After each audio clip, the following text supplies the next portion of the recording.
Salut à tous, c'est Pang de la chaîne de bienvenue sur cette vidéo, ce nouveau podcast avec Eric et Dao. Vous allez voir, on fait un nouveau test, donc on verra ce que ça donnera à l'image. Donc, on continue un petit peu sur la réflexion d'hier avec l'homme pluridisciplinaire, entre guillemets, l'homme curieux, le croisement d'informations, le croisement de compétences. Et là, je pense que c'est vraiment important de prendre ça en compte, ce croisement de compétences. Euh, Avant de commencer sur ce croisement de compétences, j'aimerais revenir sur un point d'hier où j'ai une demande de quelqu'un qui me dit OK, mais quand on est intéressé par plein de choses et qu'on veut justement faire ce croisement de quoi, cette prise de compétences diverses et après ce croisement, pour vous, il faut se focaliser sur un sujet un jour, une semaine, un mois, un an. Comment vous orientez et là, ah ouais, là, Eric, je vois ta tronche. Euh, Comment vous pouvez savoir le temps que vous allez mettre sur la focalisation avant de repasser à un autre sujet? Dao ou Eric, qui veut répondre en premier? Bah, moi, parce que moi, ça va sans doute être un peu plus court. Moi, vu que c'est un plaisir et que c'est quelque chose que je fais naturellement, je me pose pas vraiment la question. C'est une bonne question. C'est pour ça que je fais cette tête parce que c'est une question que je pense que je me suis pas vraiment posée. Je me pose jamais, c'est-à-dire, je, euh, je m'y plonge jusqu'à ce que souvent, en fait, ce qui se passe, c'est que je fais plusieurs trucs en même temps, c'est-à-dire que je me plonge dans un sujet et je vais rebondir sur quelque chose d'autre parce qu'ils vont en parler, ça m'intéressait aussi et je fais tout en même temps. Encore une fois, j'ai une assez bonne capacité de rétention d'informations.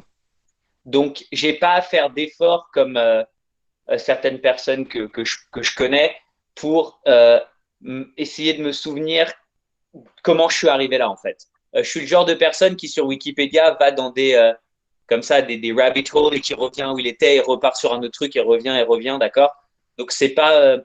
Donc, je suis pas la meilleure personne, c'est ça que j'ai pris la parole en premier. Je suis pas la meilleure personne pour répondre à ces questions parce que je me pose pas vraiment la question. D'accord. Dao? Alors moi, j'ai une méthodologie qui est extrêmement précise. Ah, C'est, voilà. alors, il ne faut jamais déroger aux limites que je vais vous citer. C'est c'est entre 3 semaines et 3 mois, suivant le niveau de complexité et l'intensité de la passion que je vais apposer sur ces nouvelles disciplines. Entre 3 semaines et 3 mois, car je borde dans le temps. Cela me rassure personnellement et ça me met un peu de challenge. Et voilà, je pense que entre 3 semaines et 3 mois, ça donne une fenêtre de tir assez large. C'est quoi, c'est pas faux D'accord. ce que tu dis, excuse-moi de t'interrompre, hein, parce que je viens Ouais. d'y penser, là, j'ai décidé, peut-être que c'est lié, comme je disais hier, je commence tout juste à m'organiser grâce au coronavirus. Ça a commencé un peu avant, mais c'est exacerbé par le coronavirus, et je me suis fixé de pouvoir tenir une conversation à l'aise en allant au Japon avec à peu près n'importe quel japonais en 6 mois. Donc peut-être que euh, je suis en genèse de ce côté-là, d'accord? Donc voilà, c'est tout. Merci. Il y a, on en parlait il n'y a pas longtemps avec Julien, je vous en ai un peu parlé d'ailleurs sur le podcast, des 66 jours. C'est la seule étude qu'il a trouvée à peu près sérieuse pour créer une nouvelle habitude, pour créer un nouveau pattern, on va dire, d'habitude. Alors là, ce n'est pas un pattern d'apprentissage ou de connaissance, mais ça peut être aussi une bonne base de se dire, 66 jours, ça nous fait 2 mois et 6 jours. Et 2 mois et 6 jours. Ouais, ça peut être intéressant de se dire, je me pose un trimestre, 2, 3 Ouais. mois sur un sujet et me dire, voilà, je me focalise dessus. Alors, après, c'est là où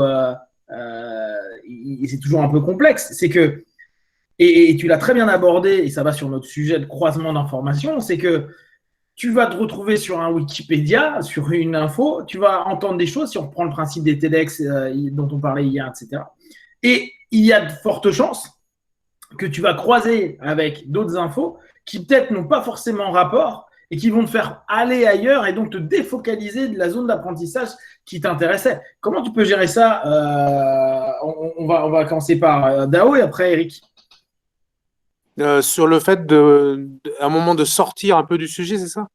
Ouais, voire même carrément de sortir du sujet. Tu vois, là, je trouve que l'exemple d'Eric, il est bon. Tu pars sur quelque chose sur Wikipédia qui t'emmène, tu cliques sur un autre truc, ça t'emmène sur un autre sujet. Puis, au bout d'un moment, tu étais parti sur la physique quantique et tu te retrouves à regarder la reproduction des abeilles en Alaska, tu vois. En fait, j'avoue que sur ce point-là, je me laisse plutôt porter par le fait de l'intérêt du sujet, parce que de toute façon, à un moment donné, on en revient dessus, parce que ce qui est important, c'est de se fixer des objectifs. Et moi, mon objectif, c'est pas tant d'être un expert dans un domaine, mais c'est d'être en mesure de comprendre le mindset de quelqu'un qui est passionné par ce sujet. Et quand on est en mesure, tu vois, de comprendre quelles sont les logiques qui vont faire avancer un expert sur ce sujet-là, on peut en discuter, puisque de toute façon, on trouvera matière à rebondir. On n'aura pas le contenu, mais on aura le fil conducteur de la réflexion. D'accord. Donc, pour toi, la notion de justement du croisement d'informations qu'il peut y avoir à partir du moment où tu as commencé à dérouler la bobine, tu vas pas revenir sur un axe central, et tu vas plutôt laisser la bobine se dérouler pour voir où est-ce que ça peut emmener, tout en ayant en tête, parce que ça c'est quand même la spécificité, de comprendre la cartographie et les éléments fondamentaux qui vont créer la structure de base, le squelette, sur lequel après on pourra y ajouter ce que l'on a envie. Oui, et puis moi, j'aime bien faire des parallèles, alors même si parfois mes parallèles peuvent être biaisés, j'en suis tout à fait conscient. J'aime bien faire le parallèle entre différents domaines. Par exemple, je fais beaucoup ça dans le business. Dans le business, je fais le parallèle avec le sport, parce que forcément, il y a des leviers qui sont communs. Et c'est toujours intéressant de voir, parce que j'ai quand même une grosse capacité empathique, hein. C'est-à-dire que ce qui m'intéresse, c'est d'être sûr que la personne en face, même si elle comprend pas, elle a saisi l'idée globale que je veux lui faire passer. Je suis quand même très alerte sur la capacité de suivi que peut avoir la personne qui est en face de moi. Donc, j'essaie toujours de faire des rebonds. Donc, je pense que mécaniquement, je fais des parallèles avec d'autres domaines. Donc, cette espèce de cross lines de compétences et de savoir, je le fais par nécessité, en fait. C'est amusant parce que ta nécessité, elle est basée simplement pour la compréhension de l'autre et avoir une meilleure communication et un meilleur lien avec les autres. Je ne suis pas tout à fait sûr que Eric ait le même propos là-dessus, ça va être intéressant. Déjà, quelle va être la motivation me renvoyer sur la question de départ, s'il te plaît? Parce que j'écoutais et sur l'idée de base, c'est comment tu vas faire, toi qui te barres dans un Wikipédia et qui tombe dans un trou de lapin, revenir sur ta truc de base ou tu te laisses embarquer jusqu'à ce que justement il y ait des croisements de plein d'infos, mais qui te font partir de ce qu'on disait hier ou en début de podcast, sur cette focalisation qu'on pourrait mettre en place pour commencer à avoir un début de connaissance qui soit pas du n'importe quoi. Alors, si on devait reprendre, j'avais pris Wikipédia exprès comme exemple, parce que pour justement répondre à une question comme ça, la raison pour laquelle j'ai pris Wikipédia comme exemple, c'est qu'en fait, j'arrive à toujours garder l'onglet ouvert. Ouais, je vous laisse parler entre vous, yes. J'arrive toujours à garder l'onglet ouvert. C'est-à-dire, le premier onglet, j'ai pas, et je suis conscient que c'est peut-être un effort pour certaines personnes, je ne m'en rends pas compte, je ne suis pas dans leur tête, mais le premier onglet, l'onglet principal, il reste toujours ouvert. Parce que très très vite j'établis la connexion, donc je peux avoir une idée en tête et continuer de faire le parallèle instantanément en fait. C'est marrant parce que cette méthode, je fais la même chose que toi. Je laisse toujours les onglets ouverts. Donc l'onglet étant ouvert dans ma tête, c'est pas difficile pour moi. J'ai pas l'impression de me perdre en fait et de perdre de vue le but premier. En fait, je pense qu'au travers de la question de Pang, ce qu'il veut qu'on explique, c'est quel est notre processus. Même si on le fait plus rapidement, toi en l'occurrence, tu le fais plus rapidement, c'est derrière ça, il y a quand même un fil conducteur, il y a quand même un algorithme. C'est quoi l'algorithme qu'on utilise?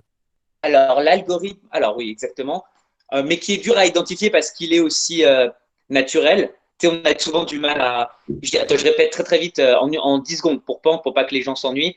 Juste, je disais, tu m'entends, Pank? Ouais. Je disais qu'au final, si j'avais pris l'image de Wikipédia parce que j'ai pas de difficulté à maintenir l'équivalent du premier onglet toujours ouvert. Ouais. Et donc, Dao me dit, oui, mais ce qui peut être intéressant, c'est d'essayer de comprendre comment on fait ça. Et je dis que j'ai un peu de mal à répondre à cette question parce que c'est quelque chose qui vient naturellement pour moi. Donc, Dao va revenir. Donc, j'ai pas beaucoup d'efforts à faire pour que cela arrive. Si je devais essayer de l'identifier, voilà, il est de retour. Si je devais l'identifier, je dirais que l'algorithme en question, c'est de toujours, alors ça va t'amuser, je pense, c'est de toujours me souvenir, euh, toujours garder à l'esprit le pourquoi et l'origine et l'espoir que j'ai dans la quête première d'information. C'est-à-dire, si, si par exemple, lire un truc sur les chats, d'accord? Je lis un truc sur les chats. Parce que j'aime les chats, parce que j'ai un ami qui vient d'avoir un chat et donc je veux comprendre plus de choses sur les chats. Et que je pars après dans quelque chose sur la reproduction d'un certain type de mammifère, ou sur l'évolution d'une certaine branche de mammifères, je vais toujours me souvenir que mon but premier, c'est d'apprendre un truc nouveau sur les chats et de pouvoir après partager avec mon ami. C'est un exemple social, mais ça pourrait être juste pour moi parce que j'aime les chats. Alors là on est bien sur le sujet de croisement d'informations, du croisement de connaissances, du croisement de compétences. À quel moment vous intégrez ce croisement dans votre dynamique intellectuelle, votre dynamique physique ou votre dynamique émotionnelle? Comment vous intégrez ces nouvelles informations? Dao, il dit à chaque fois, il tente de chercher un process commun. D'accord? Donc, pour Dao, sa notion, c'est globalement de ressortir des concepts clés qu'il retrouve dans différentes disciplines qui lui permettra en fait de recroiser à un moment donné. Est-ce que je suis juste ou peut-être que tu as des choses à préciser là-dessus? Oui. Alors, justement, j'ai un exemple concret que j'ai appliqué l'année dernière. L'année dernière, je travaillais dans une société américaine qui était spécialisée dans l'accélération et la performance des réseaux et des applications dans les entreprises. D'accord?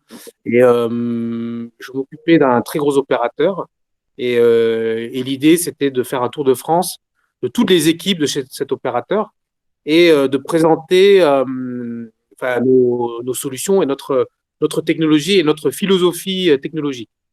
Et cet opérateur était dragué par énormément de constructeurs éditeurs. Et je me disais, mais comment je vais pouvoir faire la différence? J'avais des auditoires de 30, 40 personnes. Et je me disais, mais comment je vais pouvoir faire la différence par rapport à un Cisco qui vient de passer, enfin voilà, tous les autres éditeurs qui passent à la queue leu chez ces gens-là. Et on sait que souvent, les gens, ils ont des mémoires de poisson rouge, hein, ils ne retiennent que très peu de choses sur le discours qu'ils entendent. Je me suis dit, ce que je vais faire, et on avait construit d'ailleurs le discours ensemble, je vais faire un parallèle avec le sport. La performance applicative, la performance technologique comparée à la performance sportive. Et en fait, ce qui était hyper intéressant, c'est qu'au final, sur chacune des briques que nous, on proposait en termes de technologie, j'ai arrivé à chaque fois à trouver le bon parallèle avec la performance sportive. Comme si il y avait un mariage évident entre la performance sportive et la performance technologique qui était proposée par mon entreprise. Et j'arrive très souvent à faire ça. Et là, je suis en train de le faire sur ma boîte actuelle. C'est qu'il y a toujours un pont. Je trouve toujours un pont entre les deux. Alors, c'est tellement que voilà, le pont, c'est moi qui le crée, que c'est biaisé, tout ça. Mais il y a une espèce de logique naturelle par rapport à ça. Et j'ai vachement confiance en ça. Et très souvent, je le trouve. Alors, si on devait modéliser ça, après on va revenir sur Eric, mais juste en 3 mots, essaye de dire qu'est-ce que quelqu'un pourrait faire pour avoir une compétence qui se développe dans ce croisement, c'est-à-dire de trouver ces liens ou créer ces ponts. On s'en fout que ce soit biaisé. Créer ces ponts. Tu nous as parlé il y a 2-3 podcasts de l'intelligence, de l'imagination, de l'émergence. On reparle de cette notion-là. Ouais. Est-ce que tu aurais 2 conseils? Pense à des gens qui se disent « Ah, mais j'aime bien ce qui est dit. Qu'est-ce que je pourrais retirer de ça pour créer des ponts ?» Est-ce que pour toi, ton imagination, le fait de faire confiance dans des choses est quelque chose de clé? Quels sont pour toi les ingrédients initiaux, les 2 ou 3 ingrédients initiaux? Faire des schémas heuristiques. D'accord. Donc, du mind mapping. Du mind mapping. Ouais. D'accord. Ok. Ouais, on prend ça pour l'instant. Eric, là-dessus. Alors moi, j'ai souri parce que tu as dit exactement le mot que j'allais dire. Moi, ce serait, alors ça va être aussi un opposé intéressant, enfin pas un opposé, mais ça pourrait le sembler, développer l'imagination. Je pense que les activités qui demandent de l'imagination et alors parce que le mot créativité est très galvaudé, moi je préfère le mot imagination parce qu'on n'a pas besoin de produire pour imaginer. On peut le faire n'importe quand, ça ne coûte rien, d'accord, comme un enfant qui joue. Je pense que développer son imagination, la façon dont, alors c'est une théorie que j'ai trouvée maintenant, mais la façon que l'imagination a de faire apparaître, d'invoquer et d'évoquer des choses de façon instantanée et libre, va développer cette agilité à établir des parallèles. Je vous donne un exemple, un enfant, alors je prends un exemple d'un enfant qui joue parce que c'est l'exemple principal premier d'imagination et plus fondamental et basique qui me vient. Un enfant qui joue et qui imagine ses jouets dans un paysage, il invente pas le paysage, il invente pas un arbre s'il l'a pas vu. Il prend des choses qu'il a vues dans sa vie, peut-être il les modifie un peu, il crée un nouvel univers dans lequel évoluent ces petites figurines. Et je pense que c'est un peu la même chose avec les informations. On crée des parallèles et donc peut-être que le paysage qu'il a vu en vacances, il le change un peu, même sans s'en rendre compte, et il y met ses figurines parce que ça lui avait plu ou qu'il l'avait vu à la télé ou dans un jeu vidéo, je sais pas. Et on parle souvent aujourd'hui d'un défaut d'imagination de la part de certains enfants de moins de préadolescents, enfin avant leur adolescence, avant la préadolescence, quand on regarde leurs dessins ou la façon dont ils jouent, parce que ils ont tellement de possibilités d'avoir des substituts à l'imagination à travers, et pourtant je suis très défenseur de ça, d'accord, l'Internet, les jeux vidéo et compagnie, qu'ils ont un peu plus de mal à se projeter dans l'imagination, et ils auront peut-être plus de mal après à, même s'ils absorbent beaucoup d'informations, à établir des liens entre elles. Ok, donc là l'un comme l'autre, vous proposez vraiment la carte heuristique, c'est-à-dire que tout ce que tu viens de dire, oui, carte heuristique. Dans les cartes heuristiques, c'est-à-dire qu'on part d'un centre et on commence à créer des branches, des ramifications sur lesquelles justement on peut créer de l'imaginaire, aussi bien dessiner, aussi bien faire un calcul, aussi bien qu'importe, il y a une liberté. Et là, c'est intéressant parce que la carte heuristique par elle-même est quelque chose qui croise plein de choses. Tu peux très bien avoir une âme de dessinateur comme… Non, en fait, c'est mort. Mais moi, je vais écrire un truc, je vais faire un copier-coller de quelque chose, je vais prendre une photo, etc. sur ma notion heuristique. Par contre, ouais. Excuse-moi, c'est très vrai ce que tu dis. Et je pense que la carte algorithmique, d'accord, donc plus carrée, elle sert plus à définir, quand on a un but précis, la direction dans laquelle on va aller pour être sûr qu'on va aller au point où on veut aller le plus vite. Donc, si vous avez un objectif, par exemple, je veux être bon dans une langue, il y a peut-être une carte algorithmique à jouer au sein de la carte heuristique. Mais si c'est juste de la curiosité, la conversation va être plus une carte heuristique et dans l'étude de la langue, il va peut-être y avoir une carte algorithmique à jouer. Je pense que c'est… je vais encore faire un parallèle, c'est comme le Jiu-Jitsu, il y a une carte, il y a un développement heuristique et un développement algorithmique. Et le développement algorithmique, quand je dis algorithmique, pour les gens qui ne savent pas, c'est en gros A plus B plus C plus D, d'accord, un chemin un peu plus précis. Ça va vous aider quand vous avez un objectif précis à atteindre. Par exemple, si là, en japonais, j'ai envie de pouvoir dire une phrase particulière ou décrire… Si je dis n'importe quoi, j'ai envie de pouvoir décrire une maison en détail. Tout ce qu'il y a dans une maison, d'accord, tout. C'est un objectif un peu bizarre, mais imaginons que j'ai ça. Il va falloir que je suive quand même un plan un petit peu plus carré que quand je dis je vais juste apprendre 10 mots de vocabulaire. D'accord, donc là, il y a un point qui est intéressant dans le croisement d'informations et dans donc, les croisements, les crossings, que ce soit de compétences intellectuelles ou autres. On est en train de commencer à se poser, à mettre un cadre qui va être, il y a un cadre pour je veux de la compétence ou je veux croiser de l'info, etc. Mais je n'ai pas un objectif vraiment défini, c'est quelque chose où j'ai envie d'apprendre à la fois un peu des sciences, un peu de physique, un peu de sport, un peu de politique, etc. Mais il n'y a pas vraiment de cadre défini, c'est juste je veux être un homme ou une femme cultivée, etc.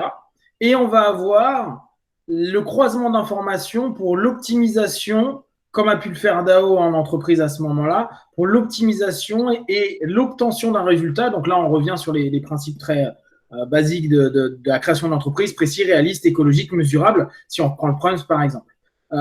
Est-ce que là-dessus, tu adhères sur cette codification possible des deux fonctionnements de croisement DAO?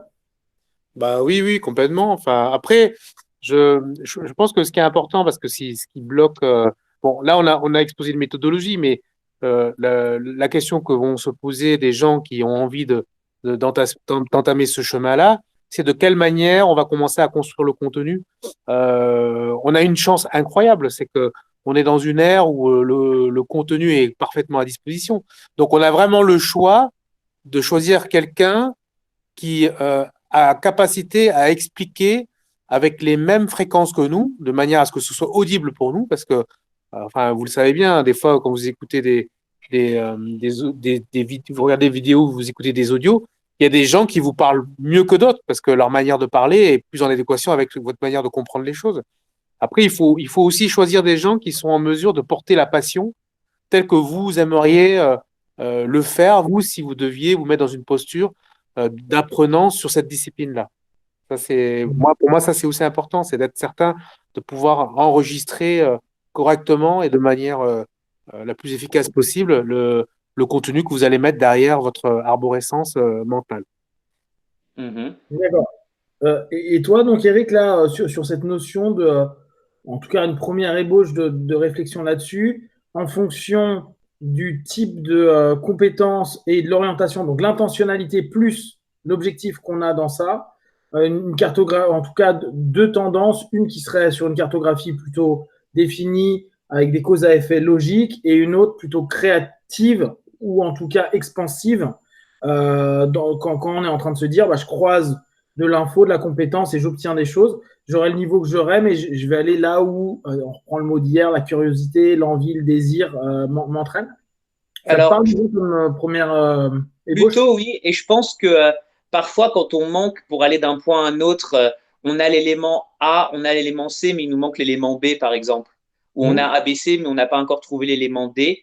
Parfois, c'est cette exploration un petit peu libre, assez heuristique, qui va vous permettre de trouver là où vous l'attendiez pas nécessairement le point algorithmique qui va vous permettre d'aller un peu plus loin.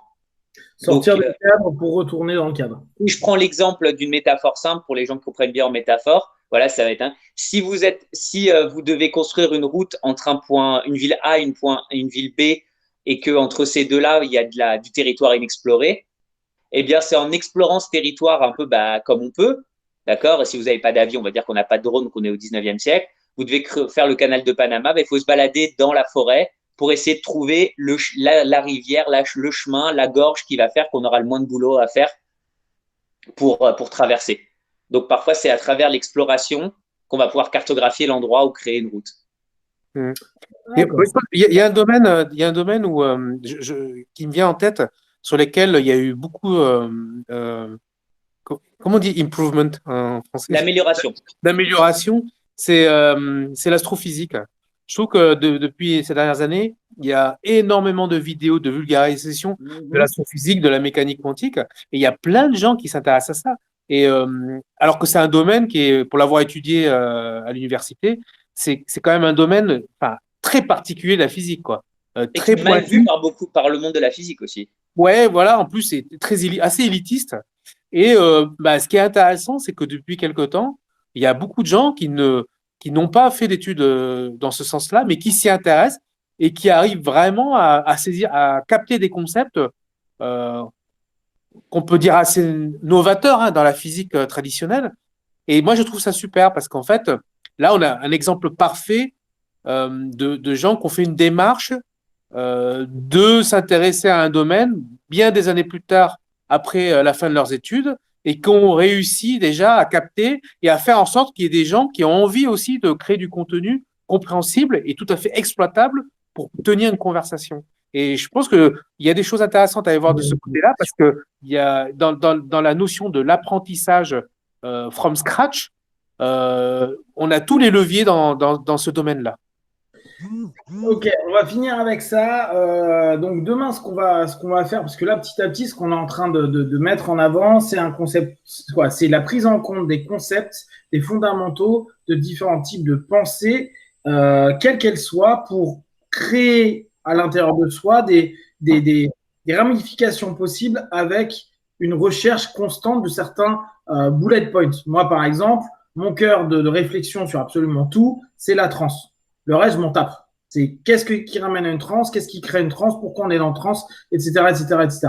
Hier, je faisais par exemple un parallèle en parlant avec ma mère d'Alzheimer et de me dire, tiens, c'est intéressant parce que tu as vraiment l'impression à ce moment-là qu'il y a ça, et on voit les yeux même des gens, ils sont plus là. Donc, essayer de comprendre cette communication conscient-subconscient, mais pour moi, c'est mon cœur de réflexion. Et au bout du compte, de là, je peux te parler de science, comme je peux te parler de biologie, comme je peux pas, parce que je vais à chaque fois retourner sur des points clés. Ce qui peut être intéressant à définir, parce que là, dans vos sémantiques et en vous connaissant un tout petit peu, il y a quand même, c'est toujours les mêmes choses. Vous revenez toujours sur la même chose. C'est-à-dire que ce qui pourrait paraître complexe parce que vous avez une forêt d'explications, de connaissances, etc., vous êtes l'Amazonie, au bout du compte, il y a toujours le même process. Vous revenez toujours aux mêmes cadres initiaux, aux mêmes réflexions initiales. Vous avez toujours la même manière de construire votre réflexion, même si ça peut sembler des thèmes différents. Et je pense que ça, pour des gens qui veulent apprendre,